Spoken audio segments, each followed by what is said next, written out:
Hello' my friend my family, আপোনালোক নিশ্চয় ঠিকে আছে, ময়ো ঠিকে আছোঁ। আহকচোন আজি আপোনালোকলৈ এনেকুৱা এটি সৰু ৰেচিপি লৈ আহিছোঁ, তালৈকে স্বাগতম জনাইছোঁ। মই আজি কি বনাইছোঁ দেখাওঁ আহক। এয়া মই অলপমান আটা ল'লোঁ। এয়া পানী দি আটাখিনি গুলিলোঁ। ইয়াতে মই আজৱাইন দিলোঁ আৰু অকণমান জলকীয়া গুড়ি দিছোঁ। সোৱাদ অনুযায়ী মই নিমখ দিছোঁ।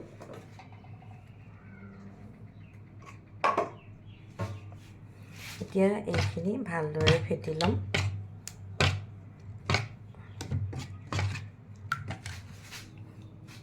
ইয়াতে মই অকণমান গৰু ঘি দিছোঁ।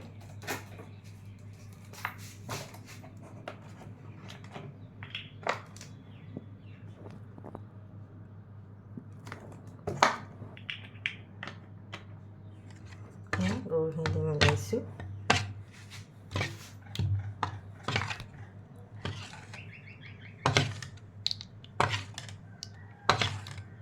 অতি সোনকালে ব্ৰেকফাষ্টটো কৰিব পাৰে আৰু ল'ৰা ছোৱালীক আপোনালোকে টিফিনতো দিব পাৰে। আৰু ইয়াতে মই এতিয়া এটা এগ ভাঙি দিম। অকণমান ইয়াতে ইনো ঢালিছোঁ, বুজিছেনে? এই ইনো ঢালিলে মানে কি হয়, অকণমান টেষ্টটো আহে আৰু বস্তুটো কোমলো হয়, ভাল লাগে। ধুনীয়াকৈ মিক্স কৰিলোঁ। এতিয়া ইয়াতে মন গ'লে আপোনালোকে ৰাইও দিব পাৰে। মই ৰাই অকণমান দি দিম, ভাল লাগে। আৰু ক'লা জিৰাও দিব পাৰে, মানে কালজিৰা। ইয়াত কেইটামান ৰাই গুটি ঢালিছোঁ। ৰাই গুটি ঢালি মিক্স কৰিছোঁ ধুনীয়াকৈ। এতিয়া চাই থাকিব মই কেনেকৈ বনাম।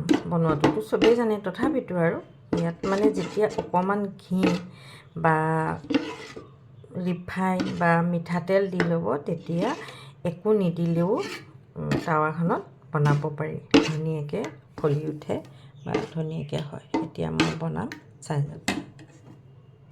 তেল দিলোঁ, তেল দি ব্ৰাছডালে দেখিছেনে কেনেকৈ কৰিছোঁ। ইয়াতে এতিয়া মই এয়া গুলি লোৱা আটাৰ হেৰিখিনি ঢালি দিছোঁ।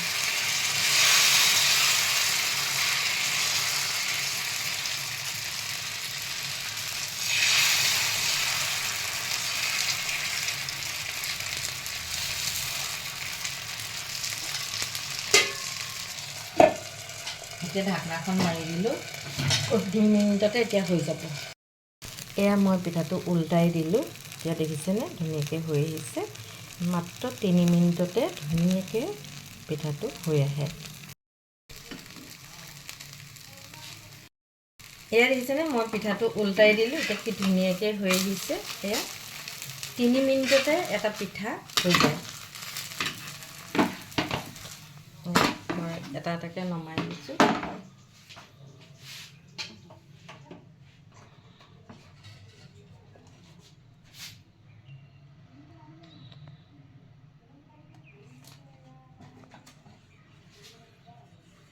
নেক্সট পিঠাটো বনাইছোঁ, চাই থাকক। প্ৰায়ে এনেকৈ ধৰণৰ পিঠাবিলাক বনায়, কিন্তু মই অকণমান বেলেগ বেলেগ টাইপত বনাই দেখাইছোঁ। আপোনালোকে তেতিয়া ল'ৰা ছোৱালী টিফিনতো দিব পাৰিব আৰু নিজেও খাব পাৰিব। ইয়াতে আপোনাৰ মই দেখুওৱা চুৰা গুড়টো, লিকুইড গুড়টো দি খালে বহুত ভাল লাগিব। আমি লিকুইড গুড় দি খাম, আপোনালোকক দেখাম। এতিয়া প্ৰায় হৈ গ'ল, আমি এতিয়া খাব পৰা হৈছোঁ। আপোনালোকে দৰকাৰ হ'লে ইয়াত ধনিয়া বা কাৰি পাতাও মিক্স কৰি বনাব পাৰে, তেতিয়াও এটা বেলেগ চেণ্ট আহে, ভাল লাগে। মই আজি কাৰি পাতাটো দিয়া নাই, কালি কাৰি পাতা। এয়া দেখিছে নহয়, ইয়াতে এয়া চুৰা গুড়, মানে লিকুইড গুড়টো। মই যিটো গুড়ৰ ব্যৱসায় আমি দুটাই কৰি আছোঁ, সেইটো গুড়কে এতিয়া ইয়াত দি পেলাই খাম, বহুত ভাল লাগিব। চাই থাকক কেনেকৈ লৈ পেলাই খাইছোঁ।